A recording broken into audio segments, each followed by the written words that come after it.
सास। रेवती अपनी सास के साथ सीलमपुर में रहती थी।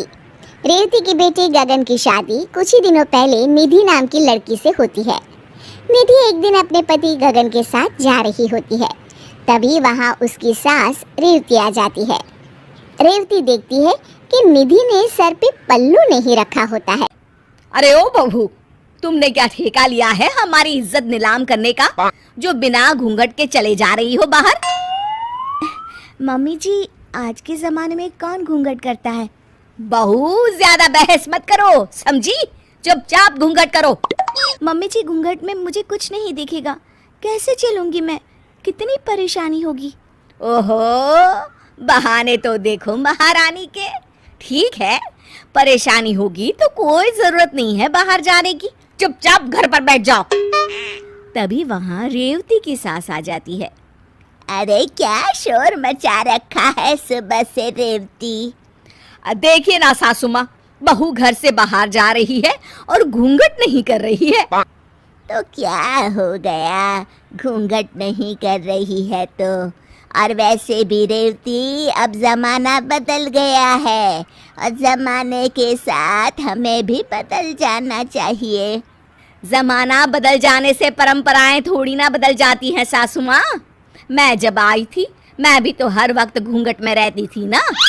हाँ, वो तो मैं भी रहती थी अपनी सास के आगे घूंघट में। तुम तो बस कहीं बाहर जाते हुए घूंघट करती थी।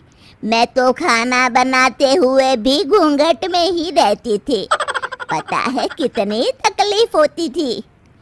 पर सासू माँ, पर कुछ नहीं। निधि बहू, तुम जाओ, ये घूंघट करने की जरूरत नहीं है। धन्यवाद दादी सासू माँ। एक दिन निधि, गगन और उसके पिताजी ताश साथ में खेल रहे होते हैं, तभी वहाँ रेवती आ जाती है। ये क्या, आप सबको शर्म लिहाज है कि नहीं? आप तो निधि के ससुर हैं और उसके साथ ताश खेल रहे हैं, और तुम निधि, तुम्हें कोई शर्म लिहाज है ही नहीं? तुम क्या बच्ची हो कि तुम्हें ये भी समझाना पड़ेगा? मुझे माफ कर दीजिए मम्मी जी। चलो जाओ अपने कमरे में। एक मिनट, कोई कहीं नहीं जाएगा बहू। पर सासू माँ, ये कोई अच्छी बात तो नहीं है ना? क्यों, क्या खराबी है? अगर पूरा परिवार मिलकर हंसी ठिठोली करता है तो मैं तो कहती हूँ कि तुम भी आ जाओ और खेलो हमारे साथ। नहीं, मुझे नहीं आना। रेवती वहाँ से नाराज होकर चली जाती है। वो मन में सोचती है, ये सासू माँ तो मुझे सास बनने ही नहीं देगी। ऐसे तो निधि मेरी इज्जत कभी नहीं करेगी। रेवती अपनी सास के पास जाती है। सासू माँ, आप तो मुझे सास बनने ही नहीं दे रही हैं। आपको ही अगर सारे फैसले लेने हैं तो बहू तो मेरी इज्जत कभी नहीं करेगी। दादी सास बड़ी ही शांति से मुस्कुराकर जवाब देती हैं। ठीक है बहू, तू आज से सास बन जा अपनी बहू की। मैं कुछ नहीं कहूँगी आज से, ठीक है? रेवती ये सुनकर खुश हो जाती है और निधि के पास जाती है। सुनो बहू, आज से तुम्हें नौकरी पर जाने की कोई जरूरत नहीं है। पर मम्मी जी, दादी सास ने तो कहा था कि... तुम्हारी सास मैं हूँ बहू, तो तुम वो मानो जो मैं कह रही हूँ, समझी? कोई जरूरत नहीं है कल से काम पर जाने की। रेवती वहाँ से चली जाती है और निधि ये सुनकर दुखी हो जाती है। दादी सास ये सब देख रही होती है और उन्हें एक तरकीब सूझती है। रेवती बहू, कहाँ जा रही हो? सासू माँ, वो महिला अध्यक्षा की मीटिंग में जा रही हूँ। कोई जरूरत नहीं है जाने की। पर क्यों सासू माँ? मैं तो महिला अध्यक्ष की सदस्य हूँ और मेरा जाना बहुत जरूरी है।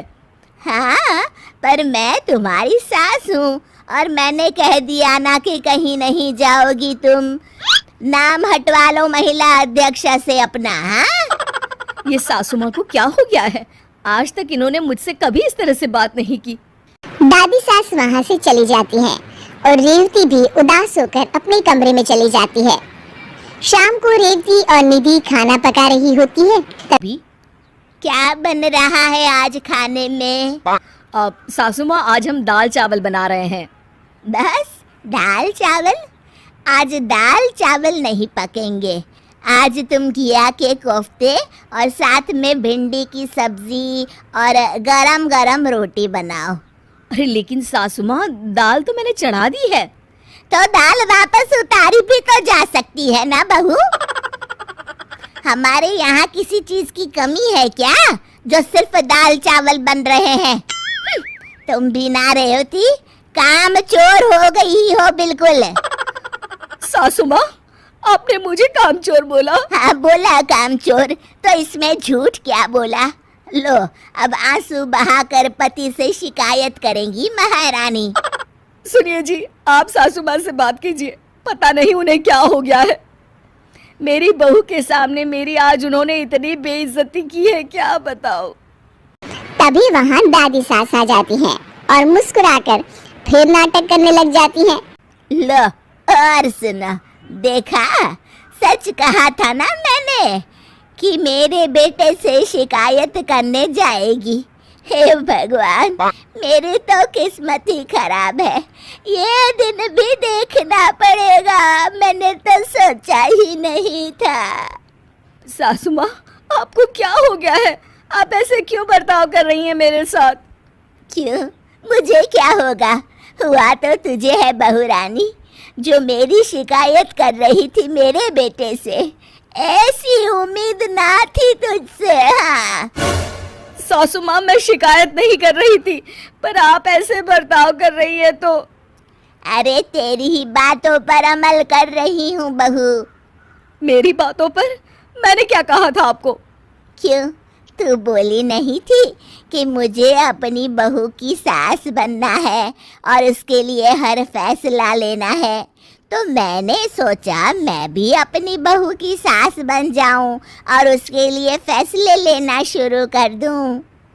रेवती को अपनी बात याद आती है और उसे अपनी गलती का एहसास होता है। अपनी आज़ादी सबको प्यारी होती है बहू। मैंने कभी तेरे साथ कोई ऐसा बर्ताव नहीं किया जिससे तुझे कोई दुख हो, पर तू सास बनकर अपनी बहू पर हुक्म चलाना चाहती है और खुद तेरे साथ वैसा सुलूक हुआ तो रोने लगी। आप ठीक कह रही हैं सासू माँ, मुझसे गलती हो गई।